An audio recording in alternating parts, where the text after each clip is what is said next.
Hi, everyone. This is Josh Nelson. Just getting started here. We'll let people sign in for the next few minutes. Excuse me. I just got back from vacation the other day from the Caribbean, from spring break, and so just getting my bearings back here. But back to the work world and back to warmer weather here than when I left. It was snowing when I left. So I'm glad to see everybody signing in. I can see 1, 2, 3, 4, 5 already signing in. We'll get started here in about 4 minutes. And this is obviously a really relevant topic because it's only about 3 weeks from tax day right now. So hopefully this will be useful for you. And we're going to have some good actionable ideas, hopefully some things that you didn't think about. That's really the goal, is to come up with some things that you haven't thought of yet, some strategies that you might want to consider either for the current tax season or possibly for planning for 2019 taxes, in other words, for filing next year. So, yeah, I see people continuing to sign in here. We're going to get started right at 11:30 Mountain Time. And the goal really today is to be able to equip you with as much information as I can. I think it's always a good thing to be educated, and that doesn't necessarily mean that education will necessarily lead to better decisions, but that's the goal really, is to help you at least be informed so you're not making decisions that are completely uninformed. And in other words, you don't want to be stepping in potholes that you don't see. So anyway, we'll get started here in just a few minutes. I can see some more people signing in. If you would, I've got a couple of different things in the toolbox here. One of those is the chat feature. You'll notice that chat is included in there, and also the questions box. So as we get started here, and I've got a little bit of music playing in the background, so we'll shut that off here in a minute, but hopefully get to enjoy that until we get started. So in the meantime, if you would locate those two sections, chat and questions, please.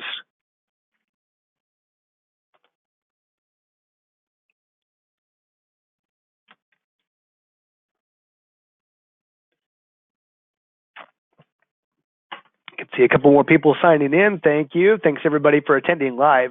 We actually end up with more people that watch this as a recorded version than we do live, but always fun to have some people on live, so I'm not just talking to myself, or feeling like I'm talking to myself anyway.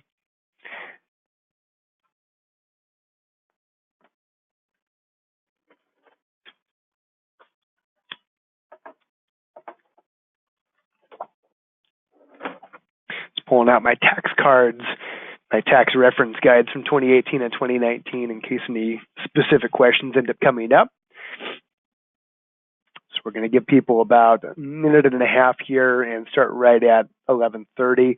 If somebody could help me out, though, for those of you who are on already, if you could type something into the chat feature or the questions box, one or the other, just to know that I can communicate with you. You can communicate with me. Of course, I can communicate with you just doing this, right? But I like to know that you know how to communicate with me as well.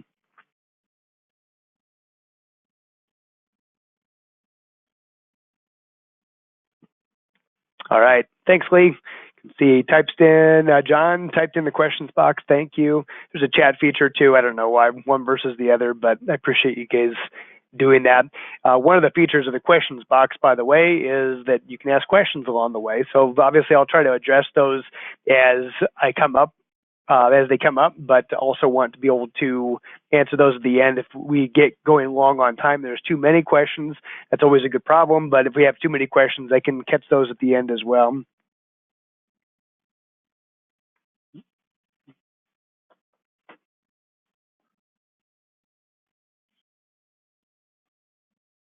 All right, sounds good. Hi, Bill. And the other Bill, there's two Bills on.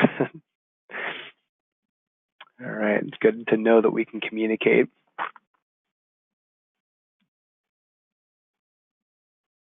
One of the bonus features that you all will get is I'm going to send you all the tax guide for 2019, by the way, so you guys will all get that, the key financial data guide. And I can see it's 11:30, so we'll get started here. What we'll do today is we're going to really try to dive into some of the more common areas. I'm going to address some of the common planning techniques that you might just have forgotten, but also I think there's going to be some things that people just didn't even know about that they could do.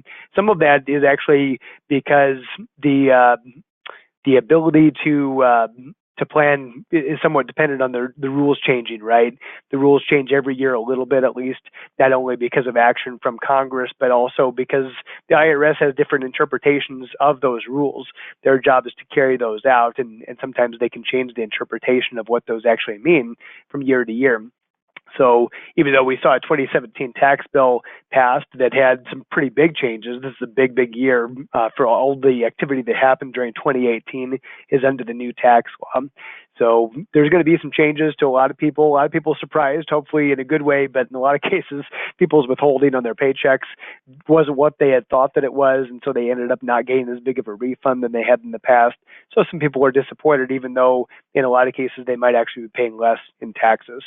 So I'm going to go ahead and get started. I'm going to turn myself off on the webcam here and just move to the slides. But again, use the questions feature and use the chat feature as we go, and I'll pop myself back up on the screen here in a bit.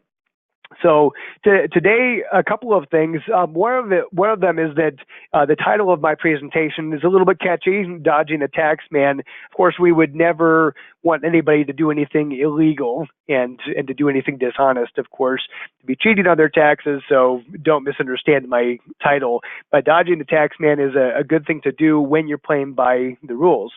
And in a lot of cases, I think people just don't understand what the rules are or how the rules apply to them, and in a lot of cases end up leaving money on the table. I see that constantly. I mean, literally every week at least that I run across a situation that I'm talking with somebody and they made a decision, or maybe they were going to make a decision and they didn't realize how things worked, and it ended up being a situation either cost them money that it didn't need to, or they hopefully avoided a big mistake. And I think really at the end of the day, what I do as a financial planner is tell people understand the rules of the game to come up with a plan. But more than anything, I think where I add the most value in is helping people avoid making big mistakes. Some of that, of course, is in the market, not making goofy investment decisions.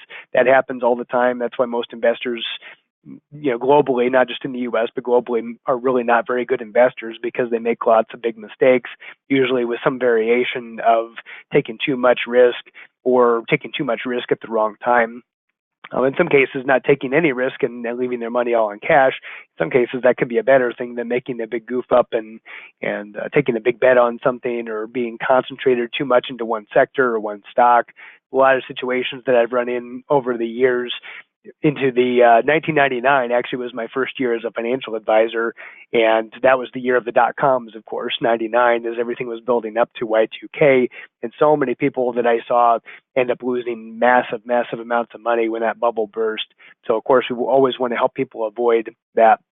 So dodging the tax man, 8 legitimate tax loopholes that you may be missing. Maybe you're not. Maybe these are things you're already aware of, but it's possible that either you haven't even thought of these things, or maybe I'll help you think of things in a different way. And then, of course, I'm a financial planner, a certified financial planner, and I can help with any area of finance. So if you have questions that relate to you individually, I'm more than happy to answer any questions that you want to put in the questions box, of course, but also to be able to help afterwards. So certainly email me or call me and we can talk individually about your own situation, or maybe somebody that you know that I can help out. So today's agenda is to learn the 8 legitimate tax loopholes. We're not going to be talking about illegitimate tax loopholes, of course.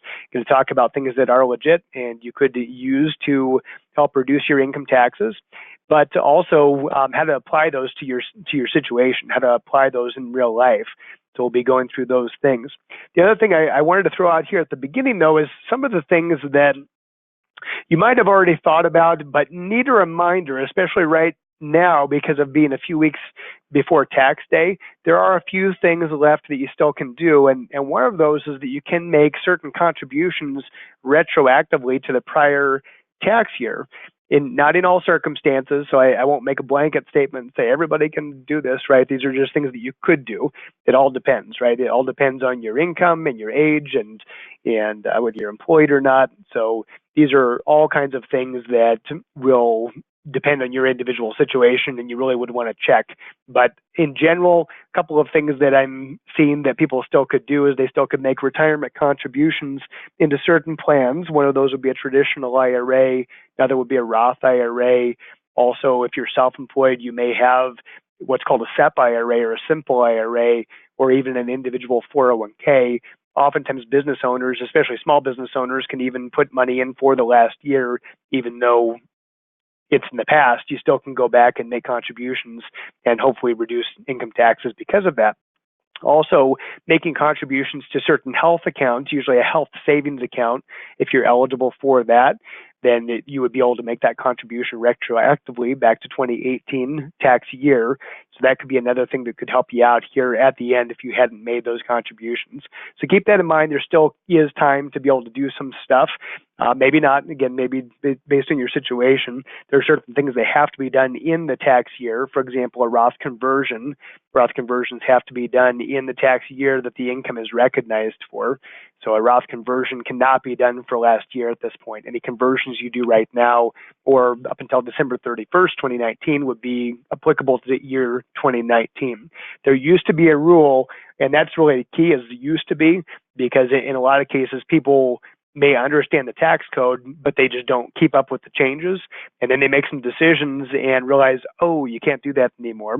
There's lots of those because of this last tax bill that passed. One of those is the ability to undo a Roth conversion. You used to be able to undo a Roth conversion up until October 15th of the following year. You could undo a Roth conversion for the previous year. Now you can't. Now it has to be done within that calendar year. So there are certain things that did go away. Very, very important, all of these tax strategies, to know the rules and know how they apply to you. Also, a few things I'll mention at the end too, but another thing to keep in mind is business tax deductions. If you have a small business, or if you have even some rental properties and that qualifies as a small business, for deductions, there may be certain things that you can deduct, like mileage, reimbursing yourself for mileage, reimbursing yourself for maybe expenses that you paid personally, but they were actually business expenses, like your cell phone bill, if you were using that to communicate with your renters, computer expenses, things like that. So keep in mind there could be deductions if you're closing your book still for last year that you might be able to write off that maybe you didn't recognize that you could. So there still is some time there to be looking at your cash flow and how you categorize your expenses, see if those are areas that you can help out with.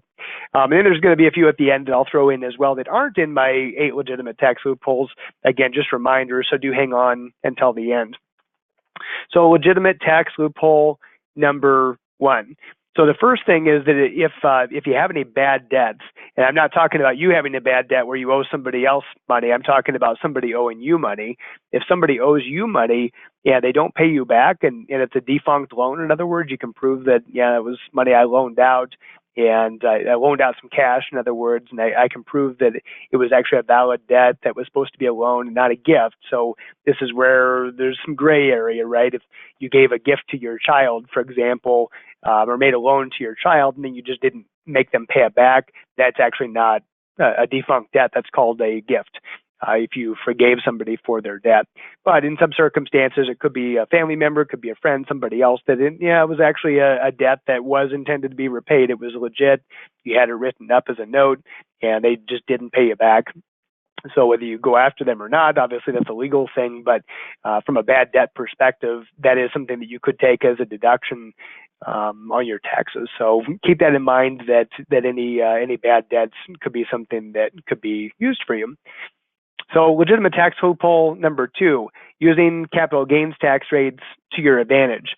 And the reason why this is important is because capital gains tax rates, at least as long as I can look back in tax history, the capital gains tax rate, at least for long-term rates, usually is significantly less than the taxpayer's actual ordinary income tax rate.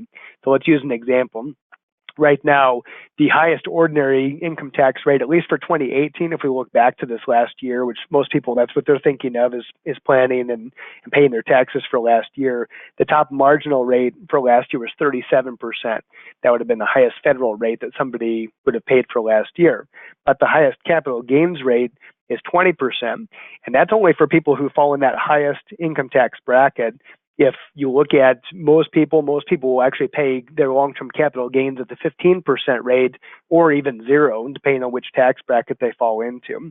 So the first couple of tax brackets, if you fall in the ordinary income tax brackets of 10 or 12%, you actually wouldn't pay any capital gains tax, at least from a federal standpoint, on any sales. So that begs that we should probably define what does exactly it mean to have a long-term capital gain.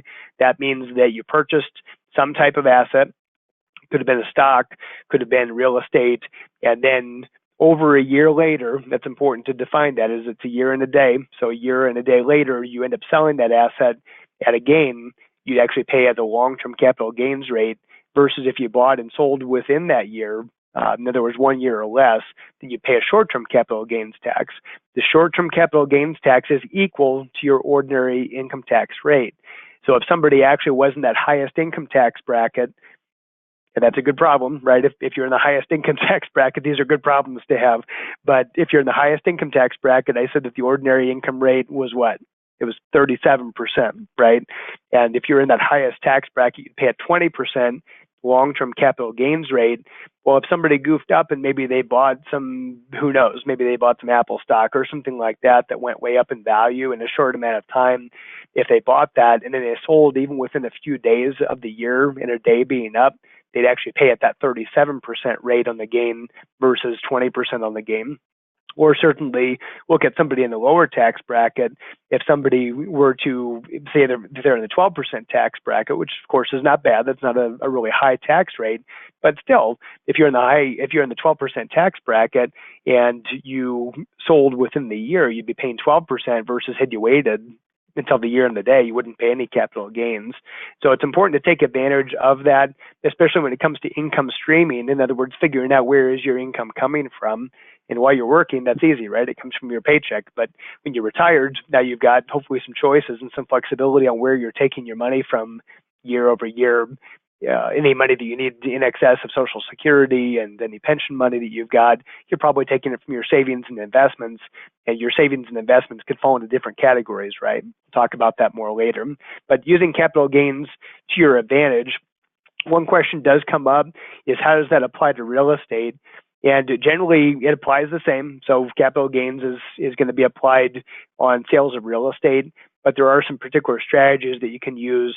If it's your own personal residence, you actually, as long as you've lived in that property, that's been your primary residence for 2 of the last 5 years, at least 2 or more of the last 5 years, then you actually would get an exemption, typically up to $500,000 for a married couple, that they would be able to exempt in gains from the sale of that property. And that's an unlimited amount of times that you can do that now. Way back in the old days, way back when I started as an advisor, you actually only had once per lifetime. You could exclude the gain of a home. Now you can actually do it in an unlimited amount of times as long as you've lived in that property 2 of the last 5 years.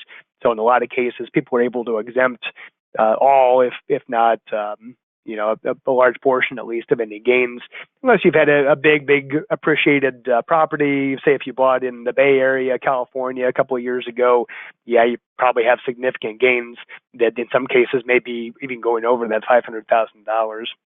So keep that in mind. If you have investment properties, whether it's a piece of land or a rental property, something like that, there is the concept of what's called a 1031 exchange, which you may be eligible for, and that would allow you to be able to defer those gains at least. If you were just moving from one rental property to another, you bought one, you sold one, as long as it maintains the same character, you may be able to just push those forward into the future.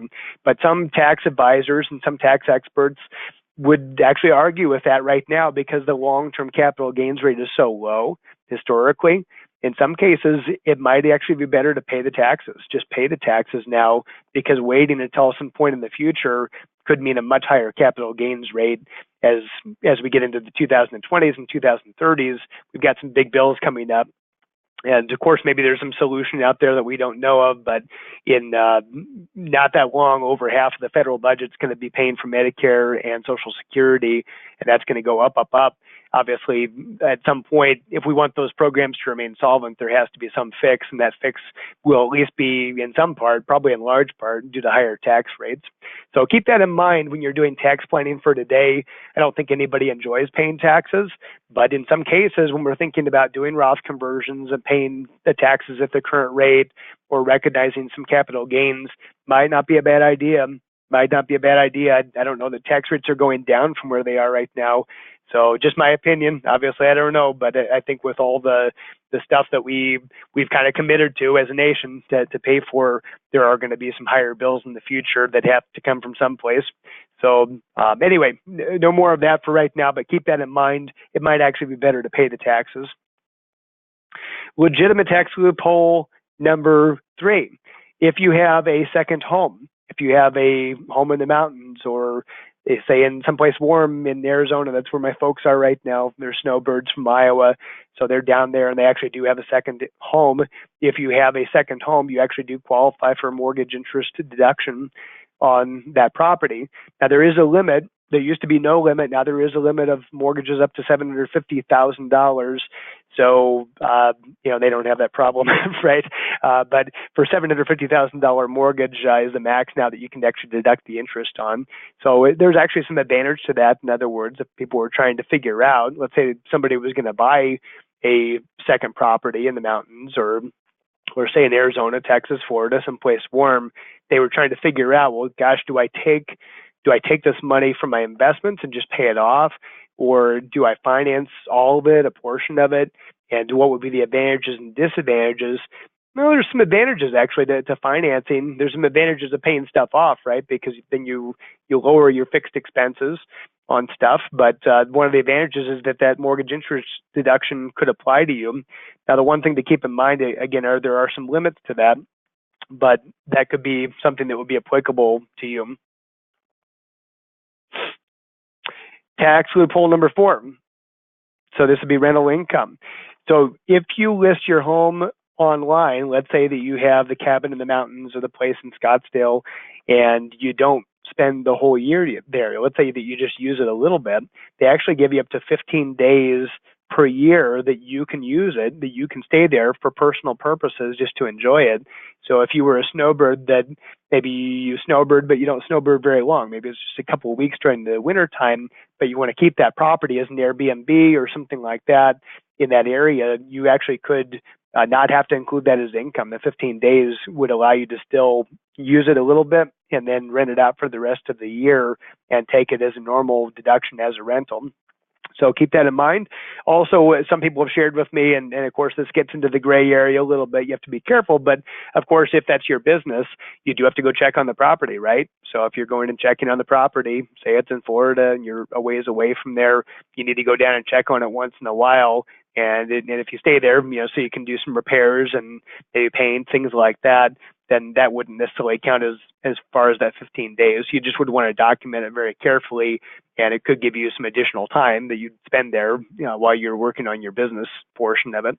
So keep that in mind, that would not need to be included if you use it for 15 days or less. Any more than that, then you would have to include it as income.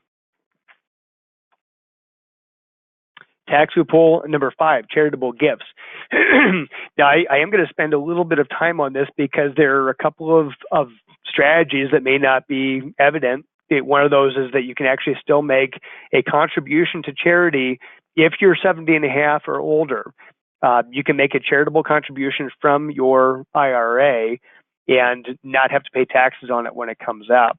So this is pretty important because if you're 70 and a half or older, you are on your traditional or your qualified retirement assets. These would be the pre-tax accounts I'm talking about, not the Roth IRA, but the traditional IRA or things that maybe came from 401ks, pension funds, things like that. Those things all have what's called a required minimum distribution, meaning that you have to take out a certain amount every year. It's a percentage, and it's based on your age. There's a table, and we can figure it out for you, but you do have to take those required minimum distributions. But let's say that you decided that you wanted to make a contribution instead of taking that money and using it for yourself. What if you wanted that money to go directly to a qualified charity? And you can do what's called a qualified charitable distribution, which means it goes directly to that charity with no taxes withheld and no taxes assessed on you. And of course, because they're a charity, they don't pay any taxes on it to receive it. So if you're of the mind that you make charitable contributions, say if you're giving money to a church or some other charity that qualifies, you might consider, instead of giving cash or things that have already been taxed, you might consider giving portion of your required distribution could go to that qualified charity. Some people do it every year where they take all of the required distribution and give it to a charity because that's what they want to do. And it's part of their plans anyway. And it's a way that they can give the same amount of money to the charity, but actually not have to pay as much in taxes. So it's one thing to think about. The other thing that is important to note is that, excuse me, there's also the concept of being able to make larger contributions to charities, maybe in a lump sum, where it would give you more of a benefit now, especially if your income is higher now, and it would give you a larger deduction to give a big chunk into the charity today. But maybe you're in a situation where you say, well, there is a certain amount of money over the next 10, 15, 20 years. I'm planning on giving away to charity or to a religious affiliation, a church, but I don't necessarily want to give it to them all in one lump sum. Wouldn't it be nice if you could get the deduction today for all of that gift over that 5, 10, 15, 20 years, get all of the deduction in 1 year, and then you could actually divvy it out over the years out of a certain account. And good news, of course, is that there is a way to do that now. And we actually have a relationship with Fidelity Charitable now that actually will allow a contribution of some appreciated property. This is where it would come in handy, is if you wanted to put in a big chunk of stock that maybe was at a big gain, maybe you have some Intel stock or something like that that would normally be at a big capital gain. Well, normally, if you give that stock, let's say that you gave it to a charity or to a church, they would now be able to turn around and sell that with no capital gains because they're a charity. But meanwhile, when you put that in, you actually, or when you give that to them, you actually would qualify for a charitable deduction. So wouldn't that be nice if you could just avoid paying those capital gains and still give them the money? But the charitable account with Fidelity Charitable, you can actually make the contribution in one lump sum or over several years, but make the contributions of those assets into the fund. And then you, as the trust advisor, essentially you would be able to give that out, the proceeds of that out over whatever period of time into as many number of charities as you want to. So this would be applicable for somebody who's got some appreciated property that's outside of a retirement account. So again, the classic things would be a big appreciated stock, a big position in a stock, or maybe it's even a situation where you got a stock as a gift. We've got some clients that received gifts of stock from maybe parents or grandparents years and years ago, and they have no idea what they paid for it. So first of all, they don't even know how to figure out the cost basis even to put on the tax return, or maybe it's just so old and so appreciated there really is no basis. Maybe all of it is going to be gain when they sell it. So that could be a perfect opportunity to make that contribution either by just giving the stock directly to the charity, or if you said, no, I'd kind of like to be able to give it out to several charities or give it out over time, you can make the contribution in 1 year. We can show you how to do this, but make the contribution in 1 year, and then you can decide in what proportions they get it over the years as you decide to distribute it out. So I went into that in a little bit more detail, but those are some areas that won't necessarily help you for last year, but certainly could for this year or going forward. Again, oftentimes it's things that you just don't know that could result in you paying higher taxes because you didn't know a certain strategy or didn't know there was maybe a loophole like that that would allow you to do that. Tax loophole number 6. So this one would be pets, believe it or not. Actually, excuse me, you normally can't deduct your pet food or certain things like that. But let's say that you have a service animal, or let's say that you've got a piece of property where you've got farm animals or you've got guard dogs because you've got a ranch, you've got some other type of property that needs protection. You actually may be able to deduct the expenses for those animals. And certainly in an agriculture situation, if you've got a ranch with horses or cows or something like that, there may be deductions that you can take depending on how you file and depending on what those animals exactly are used for. Are they part of a business? Are they just personal? Horses, for example, then probably no deduction for that. But if you had a situation where it was a ranch with alpacas or something like that, where you're selling the fur, things like that, right? Those actually could be taken as deductions as a business expense. And again, if you had an animal that's a service animal, or if you know of somebody that's got a service animal, they may not be aware that they actually could take deductions for the veterinary bills, for the dog food, things like that, because of the nature of that animal and being a service animal. So some of these things, as we go through too, you might say, well, that doesn't really apply to me. But keep in mind that some of this may not apply to you, but it may apply to somebody you know. Maybe it's your parent or your child or maybe even your spouse. There could be things that would apply to them. So feel free to pass this presentation on to them as well, because these things could come in handy. And I would love that, whether they're our client or not. I would love that if people save some money as a result of what we're talking about today. And then tax loophole number 7, state taxes. So one of the downsides of last year, and this is something that, especially in our high tax state clients, we have clients that are in New York and California, for example, that have a very high income tax rate. So this affected them more than any. But one thing to keep in mind is that the maximum amount of personal sales taxes, real estate taxes, it used to be that we could deduct unlimited amounts of money of those things. Basically, it could be big tax write-offs, but now it's only up to $10,000. So it's one thing to keep in mind that that's no longer available if it goes over that amount. So we've had people do this where they've moved to other states, and it actually works, right? We've had clients that have moved to New York, from New York to Florida, or moved from California to Texas. Both states, Florida and Texas, don't have an income tax. So it certainly has changed some thoughts as far as where people are retiring, where people are working, if they make that new state their primary residence. I've heard people even talk about when they retire, they're planning on moving to Wyoming from Colorado, even though Colorado doesn't have a particularly high income tax rate. It's close. In Fort Collins, Loveland here, we're close to the border. So in some cases, people say, yeah, I've got a property up there and I'm planning on making that my personal residence and then qualifying for that. So one thing to keep in mind is that because that limit of $10,000, it could change some things as far as how you're structuring not only your expenses, but your living arrangements could have a big impact. And then tax loophole number 8, retirement accounts. We talked about this a little bit before, but keep in mind that you still have the ability to make contributions for last year in a lot of circumstances. I shouldn't say always, because if you are an employee at a company, for example, and you're making 401k contributions deducted from your payroll, there's no way that you can actually go back. In other words, that was something you would have had to have deducted from your pay up until December 31st. But in circumstances where it's a personal 401k or it's your personal business, right, where it's up to you as far as how your contributions are made, you may still be able to go back for 2018 and receive a deduction. You might even make a contribution to something that doesn't get you a deduction, but it could help in the future, like a Roth IRA, for example. And Roth IRAs, just as a quick review, Roth IRA doesn't give you any tax advantage today. It does give you a tax advantage in the future in that all the growth is tax deferred. And when you actually distribute those funds, or your heirs distribute those funds, generally we can say that that'll be a tax and penalty-free situation.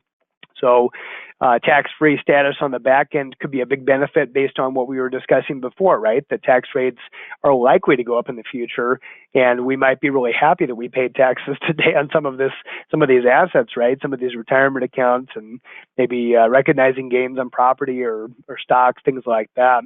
So it used to be the rule was just defer, defer, defer. We wanted to defer taxes as long as we could. Right now, we may have a window where it's actually better to pay the taxes, so it helps us out more in the future. So consider retirement accounts. One thing to keep in mind is if you are making a contribution to a 401k and you are the employer, it's just you. In other words, where we have a lot of clients that are freelancing, they may end up leaving a company and then they end up contracting back to that company, or maybe you've just started a small business or a consulting business after your primary work career. Well, you actually would be eligible in most circumstances. You'd be eligible to open up a 401k, an individual 401k account. One thing to keep in mind is that those plans do need to be set up by December 31st. Even if you're planning on funding them the following year, the plan actually needs to be established by December 31st of the year that you're contributing for. So what do I mean by that? If you said, hey, I'm self-employed, I want to go make a 401k contribution for last year, you would have had to have established the plan, even with a zero balance, established the plan by December 31st, 2018, meaning that it's too late. If you didn't set up the plan, you can't do it for last year. There's another kind of retirement plan that I believe still would allow you to, called a SEP IRA, so there still could be some contribution available, but that's a different bird. We need to talk about that. So planning for 2019, you might consider, if you know that you want to make a contribution to a 401k for this year individually, to set that up by December 31st. Those are not hard to set up anymore, especially if it's just you or you and a spouse, or if it's just your family that is running a business. That actually makes it much easier than if you have other employees. Then you actually do have some additional requirements for them as far as matching contributions and other expenses. For that reason, some employers actually won't set up retirement plans. If they've got a bunch of employees, they won't do it. They'll only do it if it's just for them. I know that sounds terrible, but that's just the reality of a lot of companies. I will tell you that Keystone, we do have a 401k for our employees, just to be full disclosure. All right. So retirement accounts usually will be a great advantage as far as either deferring taxes or giving you some tax advantage in the future. So a couple of other things I'm going to mention here as we get to the top of the hour. Yeah, I'm going to turn my webcam on here just for fun, just so we can see each other. But a couple of other things that I jotted down that a lot of times people forget. Let's go back to Roth conversions. So Roth conversion, what that means is that we're taking money from a qualified retirement plan or a pre-tax retirement plan. We're paying the taxes today on purpose, right? We're actually doing it on purpose and recognizing that as income, even though we know we don't have to pay the taxes right now. We think, you know what, it actually could be beneficial.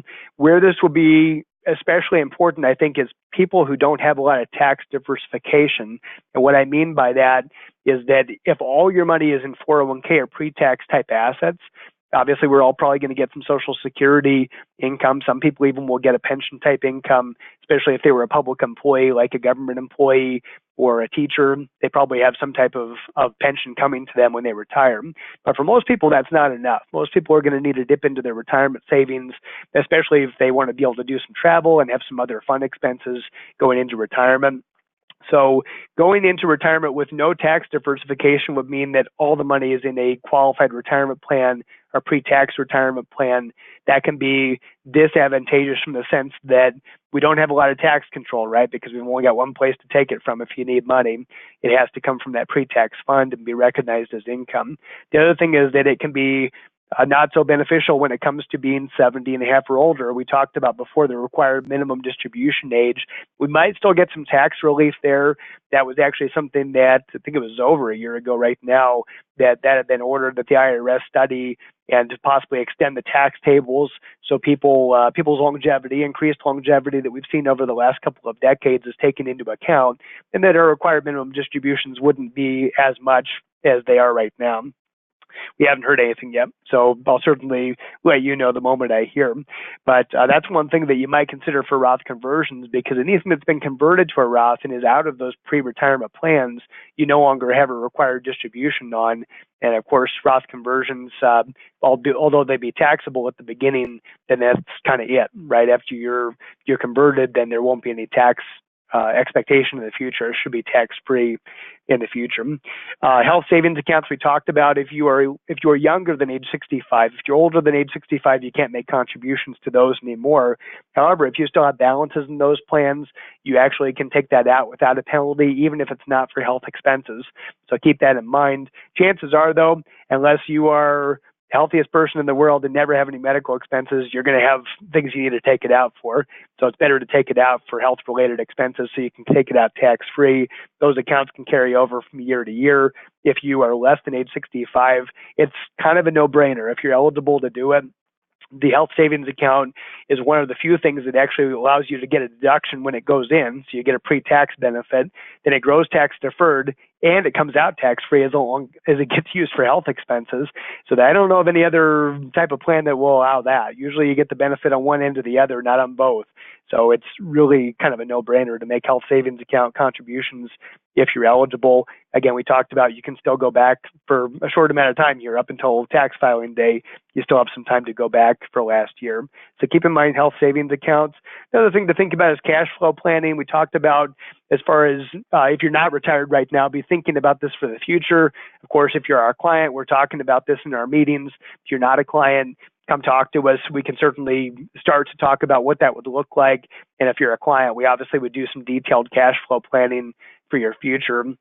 Part of that would be tax diversification and figuring out where are we getting our money from, what sources is the money coming from at different stages of our retirement, so we can plan not only for the money that we want to spend, but also for the taxes that are due on that, and hopefully do it in a tax advantageous way to you.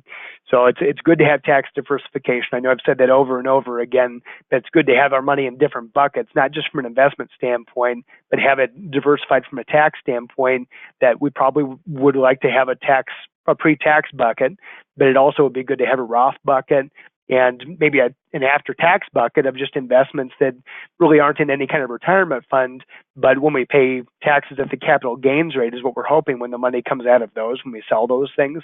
Hopefully that'll be lower than your ordinary income tax rate. And then we talked a little bit about business deductions, about there's some advantages there, and certainly if you qualify, maybe it's even just you have some rental properties, you may qualify for some deductions there. So keep that in mind. We do have tax advisors, not only through our network, through here locally, but we have nationally some resources that may be able to help you at no cost as well. So if you've got questions on those things or want to review, certainly let us know. Our job really is to help make sure that you're in the best place that you possibly can be to reach your ultimate financial potential. I think we all have an ultimate financial potential just by not making big mistakes, making sure that we're using the rules to our advantage. And really that's our goal here at Keystone, is to be able to help maximize that, help you get in the best place that you possibly can be based off of your own situation, your career, your financial resources. We want to work with where you are. And obviously that might be that you're early on in your career, and that's great. If you are in your earlier, working years, you still have a lot of time probably to plan and accumulate. And adjustments made then are huge, right? Adjustments that we make early on because of the factor of time. We've got so much time to have those play out. So I always like to work with younger people as well. I say that just because in a lot of cases, I think financial advisors avoid working with younger people. They just don't want to because they assume they don't have any money. And to some extent, that's oftentimes true, right? They haven't had as much time to accumulate it. But in situations where people are serious about planning and they've got some discretionary income to plan for their future, we want to be talking with those folks as well. We've got a team here at Keystone. It's not just me as an individual. We've got a team, and we want to make sure that those folks are taken care of and have some resources as well. And then, of course, if you're getting closer to retirement, or maybe you've recently retired, that's a good opportunity, too, to be talking with us. If you haven't already worked with an advisor, or maybe you're not working with an actual fiduciary, which is somebody who's probably paid a fee versus commissions. It's probably somebody who has some letters after their name, like a CFP. Those are evidence, typically, of somebody who would be a fiduciary. But a fiduciary basically just means that we've got a legal obligation, actually, not even a legal interest, but a legal obligation to give you advice that's in your best interest first and to disclose any conflicts of interest. So we do want to have that high standard of advice here at Keystone. That being said, I'm going to throw it open to questions right now. As we do that, I'll make a couple of other comments, but feel free to use the questions feature. If you would like to plug it in and have not only the opportunity to have the question answered live, but also to have other people be able to learn from it, that's also a good opportunity because we can learn from each other as we go.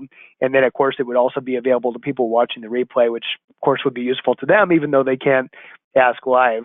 One thing I'll comment on that is that we will make a link available on our YouTube site. So Keystone does have a YouTube channel, and I'd always recommend that you subscribe to that, of course, so you see when those things are posted. But we take these recordings, we put them on our YouTube channel, so you can watch them. They're easily shareable for anybody in your family, your friends, business associates, people that you think this would be helpful for. Maybe one of these tax secrets or tax tips could be useful to them.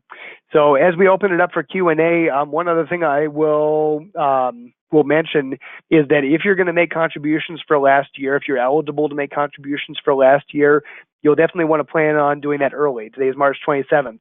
You want to plan on doing that early because a lot of times, not only us, but a lot of these custodians, Fidelity, Schwab, other companies, they get kind of backed up, and you don't want to miss your contribution. If it was really important that get in, try to do that as early as possible. Even if you file an extension, those contributions do need to be done by your tax filing deadline. So very important to recognize that as well, is that your contribution still needs to get in by the date. You can't wait until your extension. You have to get it in on time. So that being said, I don't see any questions right now. I still see people in the queue, certainly, so you can throw those out to me. But I'll give you my email address is josh@keystonefinancial.org. Oh, there comes one. All right, he was just still typing. But my email address is josh@keystonefinancial.org. If you've got questions individually or you want me to call you, that's usually the best way to do it, is just shoot me an email, and I'll give you a call back, or somebody from my team if I'm not available. I noticed, it's a question from Lee, is I noticed that when doing my taxes that federal capped my donation deductions, but Colorado State did not. Do you know the caps? Actually, I don't. I believe it is donation deductions. Yeah, so there is a limit depending on where your income ends up for the year. Over certain limits, they will actually start to take away your itemized deductions. So I can look that up individually for you, but people will start to have those go away. Versus state, I don't believe it does. So you're right, it's unlimited from a state standpoint. It's also unlimited for 529 contributions, by the way. We didn't talk about that, but you can make unlimited deductions, at least in Colorado, and get those deductions for the state standpoint. So no, I don't know the caps, but I can look it up, but that's usually what that's attributed to, is if your income starts to spill over certain levels, then you start to actually lose a portion of that. Not all of it. Typically, you can keep making deductions, keep making donations to those charitable contributions, but also at those higher income rates, you still probably are benefiting because your higher marginal rate, it's still probably reducing that at least. So hopefully that's helpful. But yeah, I'll look that up individually for you and get back to with you offline, of course. Any other questions that are coming up here, feel free to bounce those into the queue. I see one comment here. Just said somebody says they can't chat from their iPad. So yeah, sorry about that, Bill. I don't know what the technology is from GoToWebinar, but we may have to look into that. All right. Anything else people are thinking about right now from a tax standpoint? Again, we talked about one thing with required minimum distributions. That's a hot topic. If somebody's approaching that age or wants to know how to plan for that, the first year that you have to take required minimum distributions is the year that you turn age 70 and a half. Why 70 and a half? Who knows? Because some politician years ago decided that was a good age. But 70 and a half is the year that you are, I was going to say you're eligible. No, you're required at that point to start taking money out of your qualified retirement funds, and basically just because they want you to start paying the taxes on it at that point. So the rule, though, is that that's the age, and the first year it's about 3.7% of your balances from the prior year. It's very specific. So they look at December 31st of that prior year, and then you basically would use that times 3.77%. So take the balance of all your funds times 3.77%, and that would be what your required distribution would be. Sometimes the question comes up, do I have to make required distributions from Roth IRAs? The answer is no. Not currently, at least. They can change the rules, of course, at one point. The other thing is that if you have any beneficiary IRAs or inherited IRAs, a beneficiary IRA or an inherited IRA is a little bit different. That means that you have now inherited that probably from a parent or some other relative, and you actually, regardless of your age, whether you're 70 and a half or younger, you actually are not eligible but required again to take distributions based on your life expectancy out of those funds. So keep that in mind, as there's no delay on those, unfortunately. But there is a benefit, at least, that the old days used to be that if you passed your retirement funds on to anybody but yourself or your spouse, then the people would have to take the money out and pay the taxes on all of it within 5 years of the person's death, which was really bad in some circumstances. If people had big IRAs, then the heirs would pay a lot of taxes on that versus now they can spread it out actually over their life expectancy. So those inherited IRA rules, at least currently, are more beneficial. That's applicable to both traditional and Roth assets.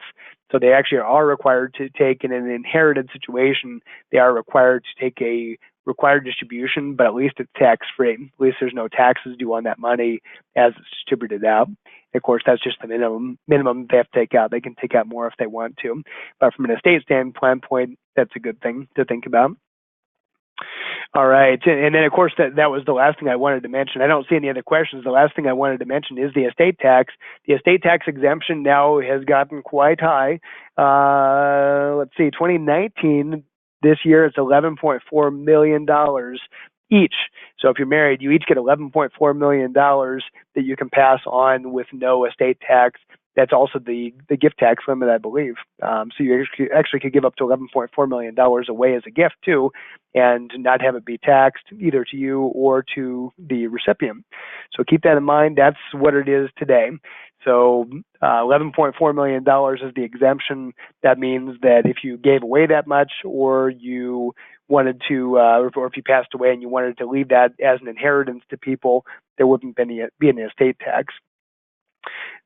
That often gets confused with the gift tax exclusion. Sometimes people say, well, yeah, what about that thing, though, where I can give money away to my kids or other people? First of all, your spouse you can give as much away to as you want to each year. You can give the money back and forth. IRS doesn't care.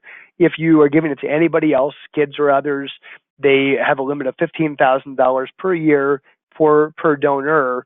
So if you were married, both husband and wife, mom and dad possibly could each give $15,000 to the kid, would allow essentially you to give that money, and it doesn't count towards your $11.4 million exclusion amount, right?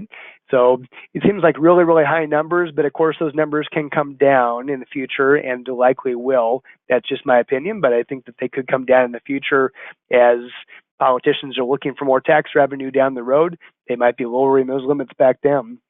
So keep that in mind as you're doing your planning, that right now when we're talking about estate planning, we're probably not talking about estate tax like we might have been in years past.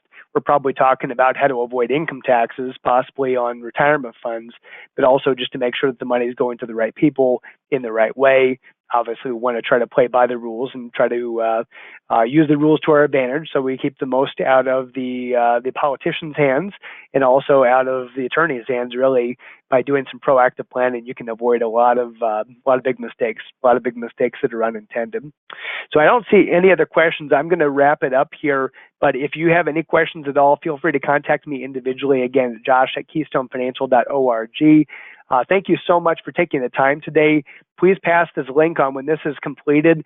Please pass this on to any friends or other people that you want to pass the same knowledge on to.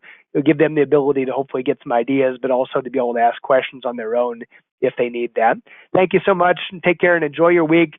I appreciate your trust and your confidence in my team and I thank you for the opportunity to take your lunch hour here or whenever you're listening. Thank you. Take care.